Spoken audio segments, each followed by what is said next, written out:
As social mores and scientific research move on, consumers today are looking for more healthy or ethical choices in their day-to-day lives. Where does this leave companies whose industries are falling out of fashion? Industries like fossil fuels, fast food, big tobacco. Some of them have tried to reinvent themselves, but can controversial companies ever really change? And what does that real change look like?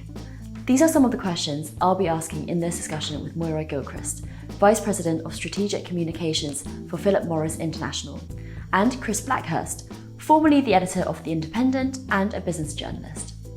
This discussion is also sponsored by PMI, but that doesn't mean we'll shy away from the difficult questions for the big tobacco company. This discussion comes after Spectator editor Fraser Nelson's interview with PMI's CEO, Jacek Ojak, where Fraser challenged Jacek on some of the most burning questions surrounding PMI's work, and you can hear that as a podcast on the Spectator's website. Today, I'll be focusing more on the challenges that various controversial industries face in their respective quests to reinvent themselves. So, Chris and Moira, thank you so much for joining me on Spectator TV. Now, Moira, Philip Morris International is known as one of the world's largest tobacco companies, but now you're saying that you're working for Smokefree Future. Why? Well, I think the story of why goes back to even before I joined the company. The realization that smoking causes serious disease and premature death obviously happened in the 1990s, round about there. And our then CEO decided, okay, we understand there's a problem with the product. We have to set out to do something about that. So in the early 2000s, the company started to investigate scientifically, was there something that could be done to reduce the amount of damage that smoking causes? And so a research program was started. It was all very hush-hush in the company. Fast forward a bit, I joined in 2006 when there was a desire to really ramp up the company's ability to really investigate whether it was possible to create better products that ultimately could replace cigarettes. And they hired people like me from the pharmaceutical industry to come in and help the company learn how to do development to the highest possible standards, how to do scientific assessment to the highest possible standards, to withstand scrutiny from regulators, from the scientific community and consumers as well. And then unfolded another decade or more until we had a product and we had fantastic science showing that it was a better choice, is a better choice than continuing to smoke. We put it on the market. Adult smokers wanted to use it and switched. And so in 2016, we announced that was going to be the future of the company. And that's heated tobacco, not smoking. Right. So we have a range of different products. All of them have one thing in common, and that's that they don't burn tobacco. So it's the burning of tobacco that causes the production of the vast majority of the harmful chemicals that end up causing smoking-related disease. So we have a range of different products. None of them burn tobacco. We have heated tobacco. We have something called nicotine pouches. We also have electronic cigarettes. And our aim is that this range of products ultimately will replace cigarettes and will no longer be in the combustible cigarette market. You still have a lot of critics, and your critics call this a pseudo transformation. They point to the fact that the majority of your revenue still comes from cigarettes, despite, as you've just drawn out, decades of talking about transformation. So why should anyone believe that this transformation is actually happening? Well, I often say to the critics, hold on a minute. So let's just look at the data, because I think we've made a real effort to make as much data as possible transparently available for people to scrutinise us. So if I take something like revenues, you mentioned the vast majority of our revenues are still coming from combustible cigarettes. Well, I say, hang on, let's just go back a bit. We go back to 2015, which is when we had our first launch of our product on a national basis in Japan. We had 0% of our revenues coming from smoke-free alternatives in 2015, 100% coming from cigarettes. If you fast forward to our last quarterly earnings, 2023, We have now almost 35% of our net revenues coming from smoke-free alternatives and 65% coming from combustible cigarettes. That's in less than a decade. I mean, the speed of that transformation is incredible, unparalleled in any other industry. So I understand their scepticism, but the scepticism should be based on a good understanding of the facts and the data that we have made transparently available. Chris, let me bring you in here now, because PMI is not the only controversial company trying to remake themselves for ethical or health reasons. You know, we're talking about fossil fuels, fast food, social media, all of these things where companies are trying to be more ethical, at least, or saying that they're trying to be more ethical and healthy. How do you read that trend? Is it largely a PR move, or do you think that ethics does now have more of a role in corporate life? I think it's a bit of both. I think the ones that, one that's often cited as the most successful is a Danish company called Ørsted. I think I pronounced it right. Ørsted was Danish national oil and gas, and the price of natural gas collapsed. It went down 90% very quickly, and they were heading for oblivion, and their credit rating went through the floor. And in unbelievable speed, they ditched the oil and gas, they moved to wind turbines, they ditched the name, they named themselves after a famous Danish scientist, and they're now pretty much the number one in the world in wind turbines. And they actually got in that market ahead of anybody else. It was forced by necessity. There are some, though, that have failed, and I think it's that awful word, authenticity, where you can smell that this is genuine, this is real. Are they really doing this? Are they really rolling this out, or are they playing? Are they seeking positive headlines, but they're not doing it really? And I can think of a few like that. Can you give us an example of one that you one that struggles with where it's going is BP. Beyond Petroleum was launched, a big fanfare. We all, at the time, my goodness, BP, Beyond Petroleum, that's, how on earth can BP not do oil? I mean, it doesn't seem conceivable.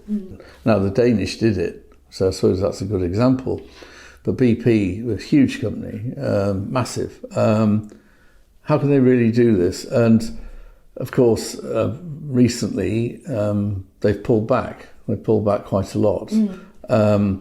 Almost, I wouldn't say they've ditched the policy, that's probably unfair, but it's not as centre stage as it was. I think, though, in this climate, there are lots of companies who are responding to ethical issues, regulatory issues, sometimes they go hand in hand, medical issues. For a corporate that's at the wrong end of the spectrum, producing things that might be harmful or might do this, might do that, that's a very, very uncomfortable place to be in today's world. I mean, if we went back 50 years, you didn't have shareholder activism. You didn't have people running on tennis courts at Wimbledon trying to disrupt tennis matches. You didn't have social media. You didn't have politicians in those days were a bit more cowed towards business. Well, now they're not. And the pressure to change is huge. And Moira, Chris there hinted at a few of the challenges that companies find, whether it's leadership from the top, associated too much with one person, shareholders being activists, regulatory concerns.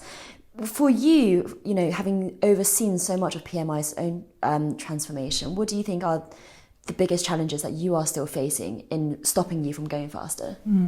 So for us, the challenge is predominantly in the external world. I think we've done a really good job of embedding the idea of transformation since the very beginning internally. So there isn't this concept that it's one person's idea and therefore, when he stepped down as CEO, that it would wither away. That was absolutely not the case. We were already well on the track, and actually he became exec chair of our board, so is overseeing, from the board perspective. So I think we did a good job of, making the entire company understand why this strategy was the right strategy. I think where we're struggling is in the outside world, the public health community, regulators and policymakers getting kind of stuck, I think, on the potential challenges of such a disruptive transformation, the potential downside of the new technologies that we put on the market. And they've kind of lost sight a bit of the opportunity. So the smokers, the adult smokers who could benefit the most from our transformation are kind of lost in the arguments about youth use of products and so on. And I'm not minimizing that these unintended consequences, should be thought about and should be taken care of. But at the same time, we should also think about the opportunity for individual adult smokers and public health as a whole. So I think what we're trying to do now is make sure that we're having a balanced discussion. So we're ensuring we're talking about those opportunities as well as the risks, and trying to make that a fact-based discussion based on not just emotions. We work on a very emotive topic, and I'm very sensitive to that. But there are now many facts from different countries that show it is entirely possible to make cigarettes obsolete. Just need to look at Sweden. So Sweden has a long history of an oral non-combustible tobacco product called Swedish snus. And it's essentially almost obliterated cigarette smoking in Sweden. So they're now almost at 5% smoking incidence, which is unheard of in the rest of the world. So, and you see that correspond into the lowest levels of smoking-related diseases in European Union among males. So you start to see the evidence building that this strategy can work, and therefore transformation of my company and other companies in the industry can have a positive impact on public health. Did you want to come in on that, Chris? Yeah, I think nobody should be under any illusion. A company switching course, ditching something it's always done, which is the case, is incredibly hard. You have a brand that's associated entirely with cigarettes. So I'm not one of those people. There are people who say, if you really meant it, you'd do it overnight. I mean, I've heard that argument many times in relation to Philip Morris. And then there's also another constituency you've got to carry, which you can't lose sight of, which is the shareholders. And the shareholders invested in a company that was making cigarettes and was making money out of cigarettes. And that's what they liked. I mean, whether they're right to do that or not, I don't know. The same way that people invested in arms companies and other companies that caused damage. But they invested in it because it was a cigarette company, not because it had heat not burn and products like that. So you have to lead people. I think there's a lot of hand leading here. You have to lead people by the hand.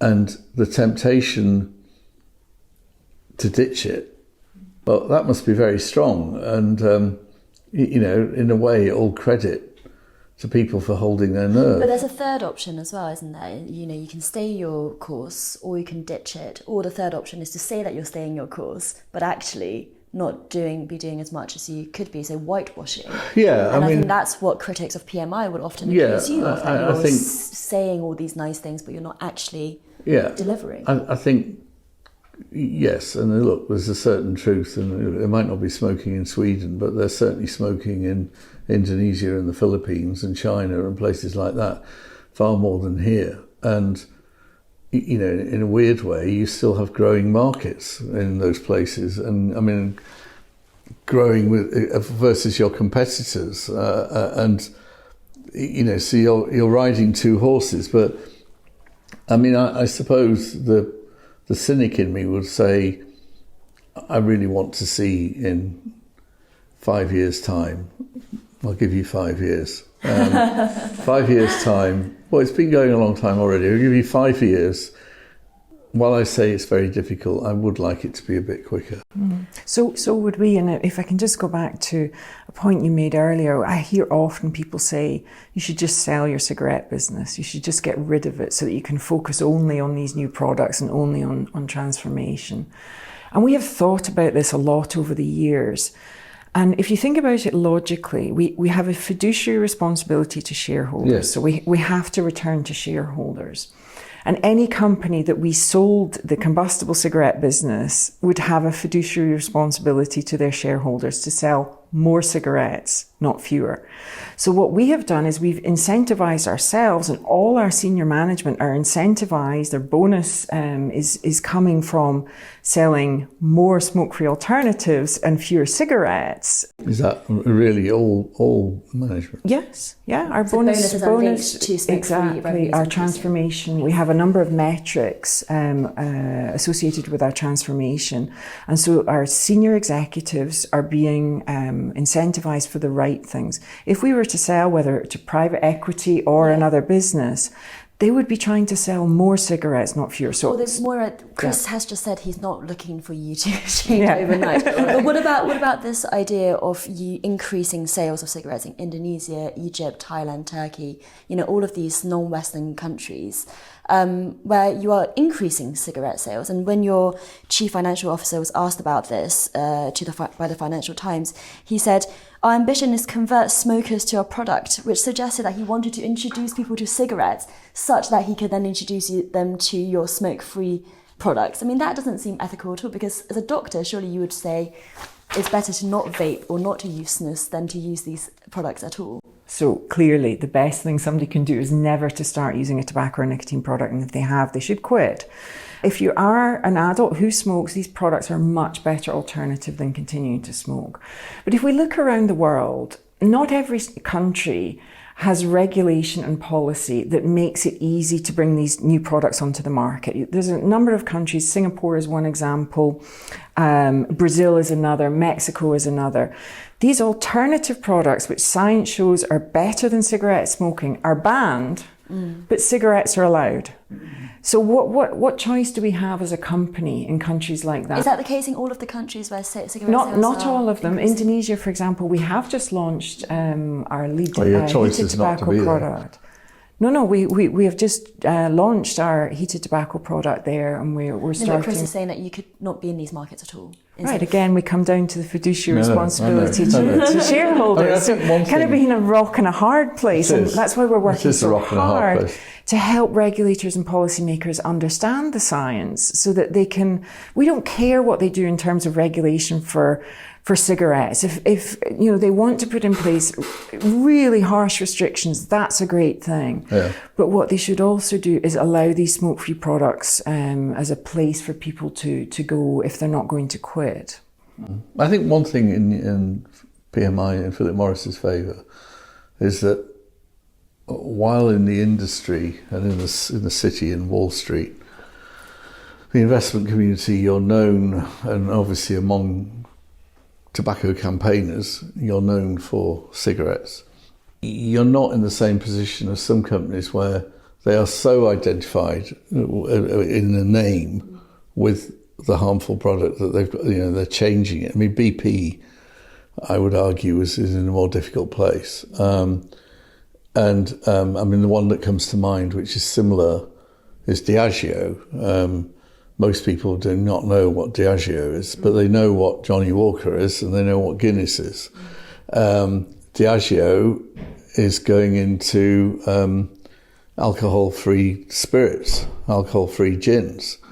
So why they? But they can, because people don't really know what Diageo is. It's a holding name, and in a way, I think you're in a similar. And that, I think, should give you heart that it can work. Yeah, no, I agree. And we had to make, I think, what was quite a difficult decision in the beginning of our transformation to do with the brand. Do we accept that we're going to basically throw our biggest brand almost under the bus? Do we accept that we're going to cannibalize our, best-selling product?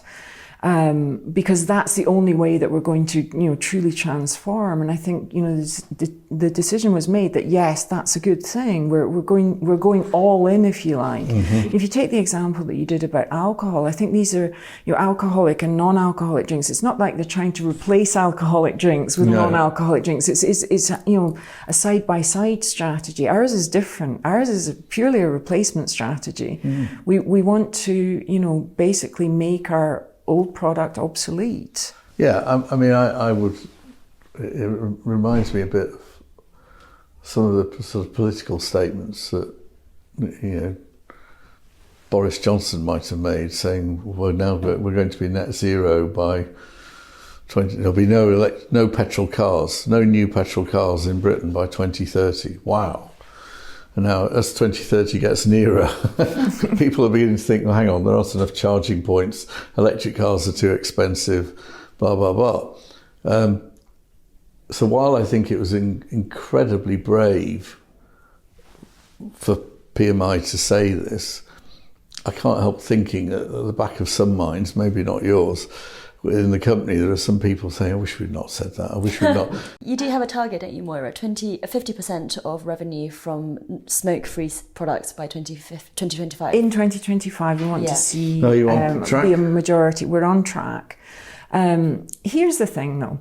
So you make an interesting point about the role that policymakers can make. So, you know, the statements made about going fully electric cars and combustible engines will be no longer allowed. That's a government policy, or could have been a government policy. We were here a few years ago, and our CEO said, I believe that cigarettes here in the United Kingdom could be obsolete within the next 10 to 15 years, and I'd be happy to have a conversation with anybody about how we make that happen. Not a single person picked up the phone. Not a single person wrote to him and said, you know, we would like to, you know, sit down and discuss with you how this could happen.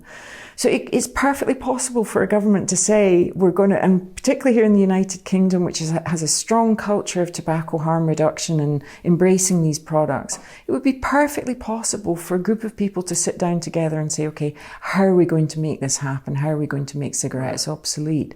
But for some reason, there's not the will to do it. I mean, it is interesting. I mean, in my lifetime, I was reading something the other day, actually, about I was born in 59, and in 59, smoking was everywhere. Mm-hmm. Everyone smoked. Mm-hmm. And I remember, this is going down memory lane, I can remember the smoking carriage on the tube. I think I can remember people smoking on planes, which is disgusting. Yes.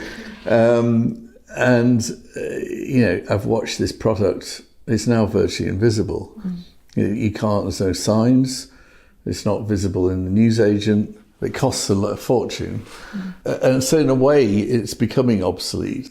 It's become an invisible problem. Yeah. There are 6.6 million people here in the United Kingdom who still smoke cigarettes. But you don't see them. But the health issue is not an invisible problem. Yeah. But the thing is, it's not visible to policymakers so much anymore. So it's kind of, okay, you know, we'll just leave it be. Can we finish on the idea of metrics, Moira, and Chris as well? Because, Moira, you know, you're mentioning of senior management's bonuses being pegged to smoke-free revenues is the first time I've heard of it. Yeah, I didn't know. So, I'm keen to hear what other metrics that the company has. And Chris, from you, you know, what would you be looking out for? Maybe Chris, you can start. You know, in your experience as a business journalist, looking at different transformations, successful and unsuccessful, what are the key milestones and metrics that they have to hit that you'll judge that by? Well, I think you're on track for one, which is the bulk of your product is something else. It's not cigarettes. It's going to be something else. You know, even 50%. I'd want to be getting to 60 and 70. I feel more comfortable in that region, where I think, well, 70%, well, that's pretty good. So that would be one. The other would be, which is a key one, I think this is a key one, and it's not scientific. It's the way you're perceived, the way you're described in the media. We all have labels. I mean, the way journalists work and it's the way the public works, everyone works the same way, but they all say Philip Morris, maker of Marlboro, or Philip Morris, the cigarette company. When that changes, and it won't be you that changes that, it'll be external, it'll be the perception of what is it now. That, I think, would be remarkable. I don't know. I think slowing down in cigarette sales, I think worldwide, for you, I think that should be a target. I don't think you can have this duality of producing safe stuff, heat not burn, whatever you want to call it, and meanwhile the chart for cigarette sales continues to rise. Maybe not in Britain or Europe, but in other places where, there are issues, let's face it, there are issues about health education. There are issues about causality and cancer and things like that. We are much more ahead in developed nations than they are, and I want to see some progress there. I don't know about the breakdown of the workforce, but that should be another. How many people are in cigarettes? How many people are on the other side? So I don't think there's much to disagree with. I would just be clear, our cigarette sales are declining. So you may have countries, globally, you may have countries or regions, there are some places where it's going up, where our share of market may change quarter to quarter or year to year. But overall, they're declining on a global basis. So yes, we're monitoring. Are we selling fewer cigarettes? We're monitoring the net revenues. We're monitoring our commercial spends, our spend on commercialization, R&D, 99%, 98 or 99% of our R&D spend is on smoke-free alternatives. The remainder is just for regulatory science that we need to do in certain countries for combustibles. So we're looking at a whole range of different things and publishing them. We are a US listed company, so we're subject to the rules of the SEC. So to your point, we have to tell the truth about our revenues. We have no choice. And people can go and look at it, and they can look at it on a quarterly basis and see if we're progressing in the right direction. Let me ask a question though, because this is human nature. So you're not on the main board, are you? No. So the main board sits around a table. What's the first item? Smoke-free alternatives. Really? Always. They Really? They almost never talk about the combustible business. I sit in senior management meetings. There is almost no discussion big respect about combustible products. I've been in the company 17 years. I have never worked on a project related to combustible cigarettes. No, but when they meet for their monthly board meetings and they're going through all the sales figures and performance and profit and things, is it, what do you call them, combustibles? The first thing that will be discussed is smoke-free alternatives. Really? Yes. Well, gosh. No question. Chris is literally speechless. I'm flabbergasted. Well, partly for another reason, which is it might be, if that's true.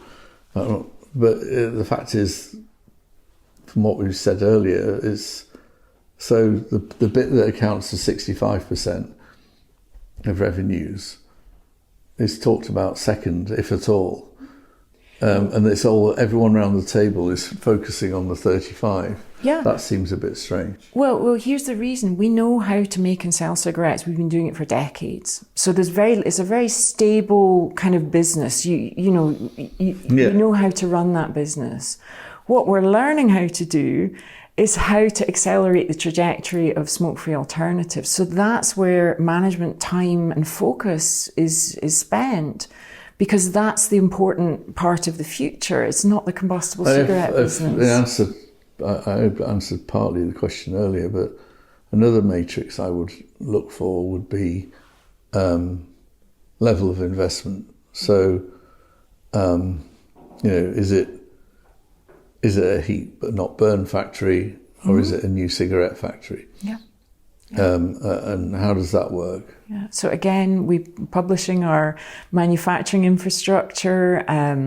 We publish the number of smokers who have converted to the product on a quarterly basis, the number of markets where we've launched the product, more than 70 now, more than half of those 70 in non-OECD countries.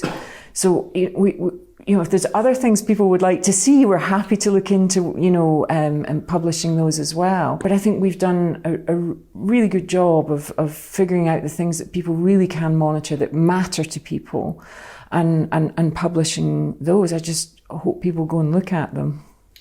Chris, Moira, we'll have to leave it there, but thank you so much for joining this special episode of Spectator TV. And thank you for watching at home. If you want to find out more about PMI, do check out that interview that Fraser Nelson did with Jacek Olczak.